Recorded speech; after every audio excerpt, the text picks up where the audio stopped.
नमस्कार, the news now के 2 PM bulletin में आपका स्वागत है। मैं हूं आपके साथ रोमी केरनी और आइए नजर डालते हैं इस समय तक की बड़ी खबरों पर।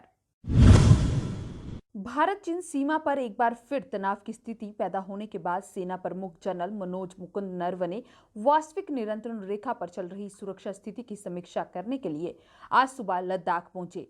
सैन्य सूत्रों के अनुसार लद्दाख के एक दिवसीय दौरे पर पहुंचे जनरल नरवणे ने LAC पर जमीनी हालात जानने के लिए सीनियर फील्ड कमांडरों से बैठक भी की।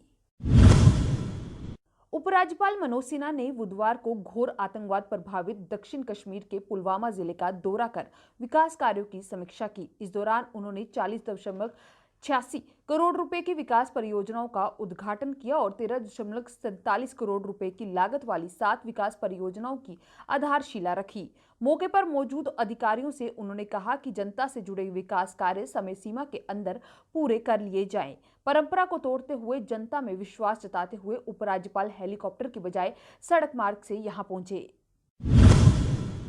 केंद्र सरकार द्वारा जम्मू कश्मीर में 5 भाषाओं को आधिकारिक भाषा का दर्जा देने का ऐलान करते ही प्रदेश में 133 वर्ष बाद उर्दू का एक छत्र राज समाप्त हो गया है। भौगोलिक और सामाजिक रूप से विविधता वाले प्रदेश में उर्दू, अंग्रेजी, हिंदी, कश्मीरी और डोगरी भाषा को अब आधिकारिक भाषा का दर्जा मिल गया है।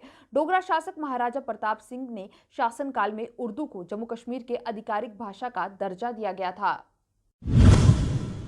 नेशनल कॉन्फ्रेंस के बाद अब पीपल्स डेमोक्रेटिक पार्टी ने भी कश्मीर में संगठित गतिविधियां शुरू करने का फैसला किया है। इसके लिए आज पार्टी मुख्यालय में बैठक होने जा रही थी, परंतु इस पार्टी को रोक दिया गया है। आपको बता दें कि PDP महासचिव ने मंडलायुक्त और IGP कश्मीर से अनुमति मांगी थी, परंतु अनुमति नहीं मिली है और आज इस बैठक को करने से रोक दिया गया।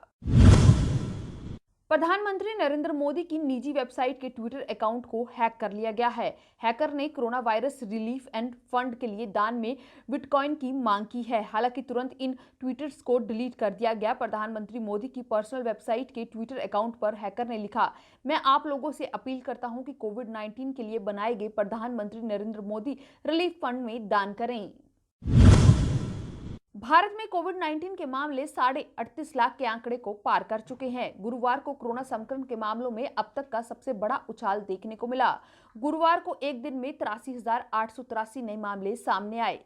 केंद्रीय स्वास्थ्य एवं परिवार कल्याण मंत्रालय की ओर से गुरुवार सुबह तक दिए गए आंकड़ों के अनुसार पिछले 24 घंटे में 1043 लोगों की मौत हो गई है। कांग्रेस के पूर्व अध्यक्ष राहुल गांधी लगातार अर्थव्यवस्था के मोर्चे पर मोदी सरकार को आड़े हाथ लेते रहते हैं। गुरुवार को अर्थव्यवस्था के मुद्दे पर उन्होंने अपनी वीडियो सीरीज का दूसरा हिस्सा जारी किया।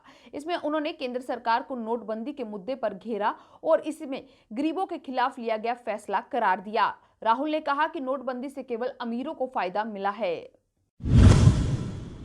प्रधानमंत्री नरेंद्र मोदी गुरुवार को भारतीय समय अनुसार रात के 9 बजे अमेरिका भारत सामरिक एवं साझेदारी फोरम के तीसरे महासम्मेलन को संबोधित करेंगे। प्रधानमंत्री ने कहा कि मैं नई नेगेटिव चुनौतियों पर विचार साझा करूंगा।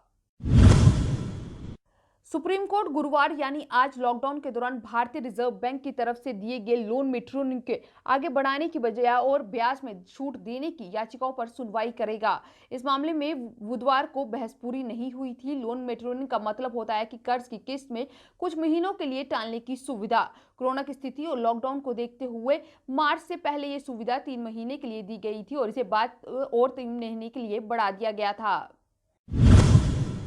दुनिया में कुल संक्रमितों की संख्या 2,60,00,000 के करीब पहुंच गई है। वहीं इसके कारण मरने वालों की कुल संख्या 8,61,000 के अधिक है। अमेरिका सबसे अधिक संक्रमित है, जहां दुनिया के तमाम देशों पर वह शीर्ष पर बना हुआ है। यहां कुल संक्रमित 61,13,160 है और मरने वालों की संख्या 1,85,704 पर पहुंच गई है। इस समय के 2 PM बुलेटिन में बस इतना ही। आप जुड़े रहें द न्यूज नाउ के साथ बाकी अपडेट्स के लिए।